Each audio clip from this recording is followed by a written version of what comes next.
আসসালামাইকুম। যারা রঙের কাজ করবেন তো অবশ্যই বার্জার পেন্ট, এশিয়ার paint, Magna paint, Nerolac paint, Moonstar paint, জেমস ব্যান্ড যে কোনো রং, অবশ্যই আপনার রং যদি ফিনিশিং রং মারেন তো আপনি মালটাকে ভালোভাবে সেঁকে নেবেন।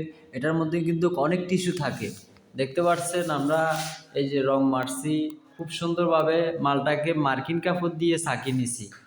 এই যে দেখতে পাচ্ছেন, মার্কিন কাপড় দিয়ে যদি আপনি মালটা ছাকেন খুব সুন্দর করে, তাহলে আপনার যে টিস্যুটা আছে, আমি আপনাদেরকে দেখাইতেছি।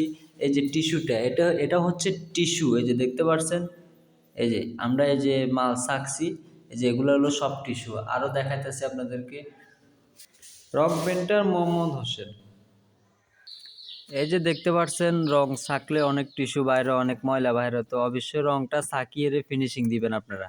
এই যে এগুলো সব টিস্যু, দেখতে পাচ্ছেন আমরা রংটা ছাকি কাজ করতেছি। তাহলে আপনার ওয়ালে যে হাতটা দিবেন, হাতটা বাঁচবে না, আলগা কোনো ময়লা থাকবে না, রংটা একবারে গ্লিজ মারবে, ফিনিশিং থাকবে।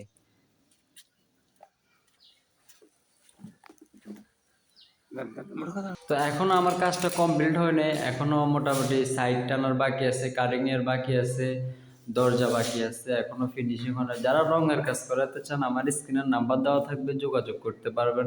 আসসালামু আলাইকুম, সবাই ভালো থাকবেন।